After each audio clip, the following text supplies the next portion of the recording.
exemple, prendre un rapport d'expertise et le communiquer à un expert qui connaît bien. Mais c'est à peu près tout. On n'est pas dans une possibilité d'investigation. Le champ de l'investigation chez l'avocat français, c'est du fantasme. Et sur la présentation, alors, dans les médias des experts, on ne présente jamais les erreurs des experts. Ah, moi, je connais quelques séries, je fais peu d'heures sup, et enfin, dans ce que je vois, ils ne se trompent jamais. Alors, par exemple, dans mon livre, moi, je cite des exemples d'erreurs. Par exemple, dans une reconstitution de scellé, je cite le cas d'une dame de 64 ans qui a été condamnée en première instance à 18 ans de réclusion criminelle parce qu'on a découvert, dit-on, son cheveu sur le peignoir de bain de sa victime. Et quand on regarde, après 4 heures d'examen très attentif, à la loupe, on se rend compte que le cheveu que l'on présente comme ayant été découvert sur le peignoir de la victime, c'est en réalité un cheveu découvert dans le coffre du véhicule de l'accusé. Or, il est tout à fait normal que vous ayez vos cheveux dans le coffre de votre voiture. Et c'est une erreur du laboratoire de police scientifique. Donc, la technologie, elle est à l'évidence au point, mais on a des risques de contamination dont on ne parle jamais dans les séries télévisées.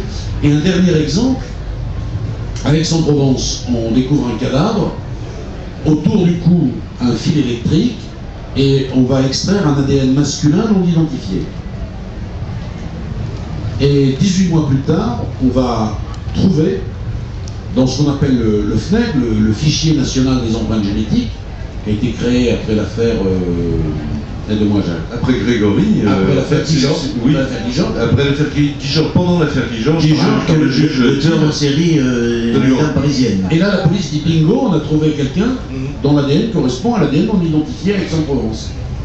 Un type de Compiègne, qui a été condamné pour avoir frappé sa femme, et on a extrait son ADN dans le cadre de la procédure. Ce que l'on fait dans le cadre des procédures judiciaires. Et donc cet homme est cuit, c'est lui. Et il s'avère que c'est pas lui. Il n'a jamais quitté son pays, il dispose d'une voiture électrique, il n'a jamais pris l'avion de sa vie, et c'est une erreur dans la comparaison des ADN.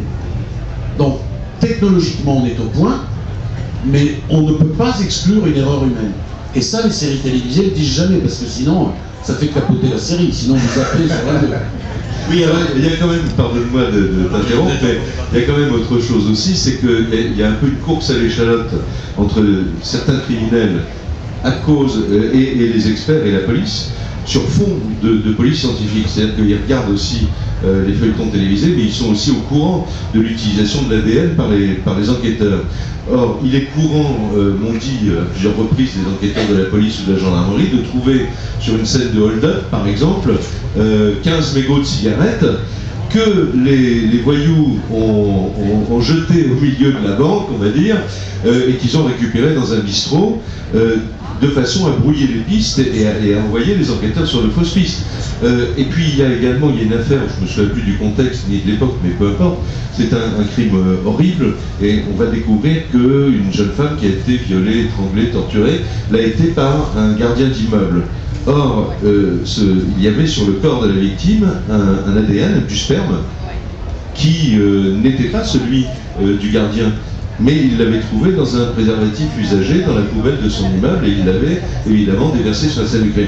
Donc tout ça pour dire, et ça je pense que Dupond-Moretti sera d'accord avec moi, c'est que quelle que soit la fiabilité ou le manque de fiabilité de certains outils de police scientifique, il ne faut surtout pas qu'on remplace ce qu'on appelait la reine des preuves, l'aveu, par l'ADN. L'ADN n'est pas la reine des preuves. L'ADN peut dire que quelqu'un est passé quelque part sur une scène de crime, mais ça peut être avant, ça peut être après, ça peut être une contamination. C'est l'interprétation humaine qui reste la clé. Il y a même eu une histoire que tu connais, j'imagine, de cigarettes qu'on a trouvées sur une scène de crime. C'était le substitut du procureur qu'on avait réveillé à minuit pour venir sur la scène de crime, qui avait fumé ses cigarettes et qui l'avait écrasé sur la terrasse. Bon, enfin, voilà. Donc il faut prendre tout ça avec beaucoup de distance. Alors malgré tout, on fait des progrès.